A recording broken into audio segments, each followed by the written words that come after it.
Um salve aí pro pessoal de Goiás, um salve para minha amiga Rai.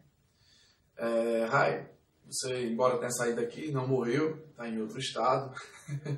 Então eu não vou lamentar a sua saída mais do que já foi lamentado. Sei que você tem um trabalho a executar aí e é sorte das pessoas aí de Goiás terem uma pessoa como você, seja na parte de conhecimento, seja na parte de caráter, trabalhando aí no estado e militando e defendendo as causas que eu sei que você também defende.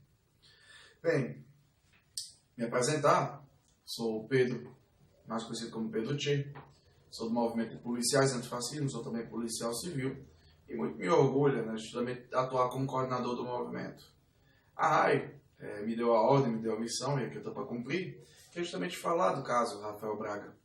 Eu até fazer uma confidência, eu não sabia que ele tinha sido preso por tráfico em 2016. Eu sabia sim da primeira prisão dele em 2013, que foi muito noticiada.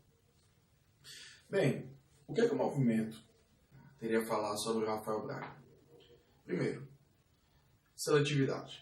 Certo? Nosso sistema penal, seja na parte policial, seja na parte da justiça, ele é permeado justamente pela questão da seletividade. Vamos lá. O Estado faz suas escolhas no combate ao crime. E ele opta não pelo crime que é o mais bárbaro e que tem números terríveis, mas sim por outros que a gente teria que fazer uma discussão sobre prioridade. Qual é o crime mais bárbaro? Qual é o crime capital dentro do Código Penal? É justamente o homicídio. Homicídio que atinge 65 mil pessoas no Brasil, homicídio que atingiu quase 2 mil pessoas em 2018 no Rio Grande do Norte. E bem, pegando meu estado, tendo ele como a perspectiva, o exemplo para todo o Brasil, nós temos hoje 10 mil policiais no Rio Grande do Norte, entre policiais militares e civis. Eu não estou contando PF nem PRF. Sabem quantos atuam diretamente com a questão do homicídio? 100. E eu estou sendo bondoso. Dessa forma, o nosso Estado investe no principal crime 1%, melhor dizendo, do seu efetivo. Os outros 99% são para outros crimes, em especial o crime de tráfico de drogas e também os crimes materiais. E aí nós temos, pegar como exemplo mais fortes, os crimes de roubo e furto. Bem, por que essa seletividade? Por que essa escolha? Bem, onde é que a polícia atua quando é para tocar na questão do tráfico de drogas? Na periferia. Primeiro ponto. E com relação aos crimes materiais, onde é que a polícia atua? Não é que o policial tem essa predisposição, mas há uma ordenação da gerência, da gestão. Ele atua nos bairros de classe média baixa, classe média e classe alta, impedindo o crime qual? Os crimes materiais. Cometidos por quem? Prioritariamente, os caras da comunidade, da favela. Então, vejamos, a nossa polícia, nosso sistema de segurança pública, ele seria 80% dele destinado para o combate justamente ao periférico, no cometimento do tráfico de drogas, e ao periférico, mas não no seu bairro, mas sim justamente no bairro da classe média, cometendo os crimes materiais de furto, de roubo, invasão à residência. Então, veja, nós temos um sistema que ele escolheu as pessoas a quem ele vai estar de olho, ou atacar a criminalidade, atacar a contravenção de seus atos, atitudes. Esse é o primeiro ponto. Mas os crimes relacionados às drogas, né, na 11.343, eles não são importantes? Vamos dar uma olhada em alguns números. E aí vamos debatendo também a questão da guerra às drogas aos poucos. Quantas pessoas morreram de overdose? Que é o dano que a droga pode causar mais extremo numa pessoa. Eu não sei, mas eu acredito que sejam muito poucos. Qual é a droga mais utilizada? Bem, 67% da população consome álcool, 15% consome cigarro, 3% consomem, da população adulta, consome maconha, menos de 2% cocaína, 0,8% a 0,6% que consomem crack. Então a overdose não é ou a morte provocada, né, os danos provocados pelo consumo de drogas não são alvo. Mas espera aí, Pedro. Nós temos uma questão que é a droga causando os seus efeitos, redundando em criminalidade. Bem, foram feitos estudos e apontam que apenas 5% das pessoas que cometem crimes, elas estavam justamente sob o efeito de drogas. E aí eu faço novamente a pergunta. 67% da população adulta usa álcool. Então é muito provável que boa parte desses crimes sejam cometidos sob o efeito de álcool, que é uma droga legal. Então o combate às drogas, por si só, já tem essa certa incoerência ou falibilidade, certo? Bem, eu estou aqui olhando aqui alguns dados que eu gostaria de trabalhar com vocês. Eu trabalhei já há 3 anos na delegacia de homicídios e, bem, eu posso atestar que boa parte realmente dos crimes são cometidos em virtude da questão das drogas, seja direta ou indiretamente. No Paraná foi feito um estudo, que aí embora eu coadune com ele na minha atuação, na minha experiência de atuação, eu tenho certas críticas a fazer, que aponta que 75% das mortes no Brasil são relacionadas à guerra às drogas, seja direta ou indiretamente, seja a pessoa enquanto traficante, seja enquanto pessoa enquanto usuário, né? Ou então um parente de usuário, relacionado justamente à questão do uso do seu parente. Eu, empiricamente, na minha experiência, eu concordo com esses números, mas aí eu faço uma outra reflexão de que não há a possibilidade de consolidarmos esses números por uma perspectiva científica, vamos lá, confiável, porque justamente a gente tem entre 10% e 20% de elucidação de casos de homicídio. Então, acho que o pessoal do Paraná redigiu esses dados com muito boa vontade, e isso mostra justamente a questão do nosso problema. Nós não temos uma centralidade na questão dos homicídios, que seria justamente o crime mais importante. Bem, vocês estão pensando, onde é que o Rafael Braga está nisso? Calma, nós vamos chegar lá. Continuamos com a seletividade, tá certo, pessoal? A lei de drogas, ela já tem esta seletividade já expressa. Quando fala que o juiz deve, na sua decisão, observar questões tanto individuais quanto sociais da pessoa que foi presa. Não é? Então você tem justamente um tratamento já diferenciado, ou que possa ser diferenciado para o mesmo crime ou para os mesmos elementos fáticos de um crime. Bem, vejamos, eu não conheço os bairros de Goiás, mas pensem na sua cabeça num bairro de classe média alta e num bairro de classe média baixa, classe baixa, miserável, seja. Bem, imagine a mesma pessoa sendo apreendida com 50 gramas de maconha. Vocês acham que o tratamento jurídico, destinação jurídica, vai ser a mesma? Bem, a própria lei de drogas já deixa algumas coisas em aberto, trazendo uma interpretação bem complicada. Bem, digamos que ele tenha sido preso na mesma situação, com a posse no bolso, sem nenhuma diferença. Então vai ser observado, por exemplo, se ele era réu primário. Bem, é um conceito. Vai ser observado o bairro, se lá tem um histórico, qual a ocupação dele, ele tem residência? Bem, e aí a gente entra para a seletividade. A mesma seletividade que tocou o Rafael Braga, tanto no primeiro caso como no segundo caso. Vamos lá, vamos adentrar um pouquinho ao Rafael Braga, né? Falar um pouquinho sobre a primeira condenação dele. A primeira condenação, ele foi preso com um pinho-sol e uma água sanitária. Não dá nem para falar em seletividade, aí é direito penal do inimigo.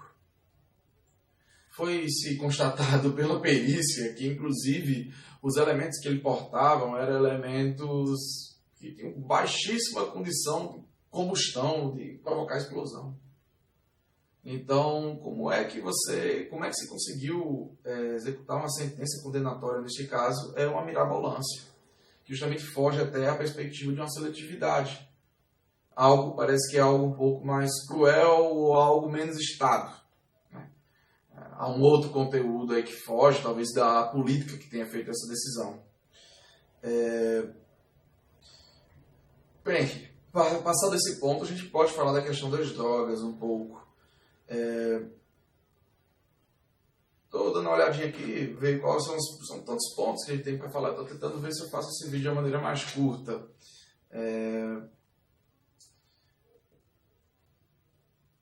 Bem, vamos falar um pouquinho de seletividade e tal. Essa lei de drogas, ela abre uma possibilidade para o Estado muito interessante. Se você está com problemas relativos à segurança pública, ou melhor dizendo, você está querendo promover sua segurança pública, há uma forma bem fácil de se executar isso, a partir de prisões. E a lei de drogas, ela possibilita um campo fértil de prisões. É muito fácil, é como quase pegar uma manga de um pé, você conseguir prender um pequeno traficante, um aviãozinho. A grande dificuldade está em prender médios e grandes traficantes. E aí a gente vê que até para esse sistema, o nosso modelo ele é falho. 80% da nossa disposição, ou talvez 70% da nossa disposição de investigar os crimes relacionados ao tráfico de drogas se dá a partir da perspectiva do flagrante. Me digam, policiais, que médio ou grande traficante vai ser preso em flagrante? Não vai. Não vai, amigos. Não vai. Desistamos. Eles não estão onde as drogas, onde o seu produto está. Quem vai estar é o pequeno traficante, com alguma sorte. Aí vai um boqueiro, um aviãozinho, esse sim. E esses são figuras que são recicláveis dentro desse modelo, então nem fazer guerra direito a gente sabe, porque a gente não ataca as drogas. O nosso movimento, e eu, por óbvio, nós somos contrários à guerra às drogas, a gente defende justamente uma perspectiva diferente de regulamentação e legalização, para que justamente o corpo policial que está destinado a essas infrações, eles possam se destinar aos grandes traficantes, aqueles que verdadeiramente lucram com isso. Ou vocês acham que quando a polícia prende 5 grandes traficantes de um morro, de uma comunidade, os caras aparecem de chinelo e a casa não tem nenhuma laje? Será que a gente está falando do pessoal que ganha bilhões? Vocês ainda devem estar me perguntando onde é que está o Rafael Braga. Bem, o Rafael Braga está nisso tudo. O Rafael Braga foi preso em 2016 com 0,9 gramas de maconha e 9,3 gramas de cocaína. Ele foi preso com testemunha apenas dos policiais. E aí eu não estou botando em questão se aconteceu o crime de tráfico ou não, se não aconteceu o crime de tráfico. Mas sim trazer a perspectiva ou a reflexão para vocês. Se Rafael Braga morasse num bairro de classe média, ele estaria preso? Primeira pergunta. No que ajudou a modificar a conduta do Rafael Braga, se é que ele cometeu algum crime, ele ter sido preso com algo tão pequeno? Segunda pergunta. Terceira pergunta. A prisão de Rafael Braga, ou de mais 10 Rafael Bragas, na mesma cidade, no mesmo dia, mudaria alguma coisa a dinâmica do tráfico de drogas? Não. Sei que vocês estão dizendo, então não devemos prender? Não. A gente está falando aqui de seletividade. O Rafael Braga, ele, assim como outras pessoas, e eu não estou dizendo aqui que ele é inocente ou que ele é culpado, ele é um bode expiatório para que uma guerra fracassada e falha continue. Ele é simplesmente isso. Ele é a figura, ele é a representação de uma seletividade.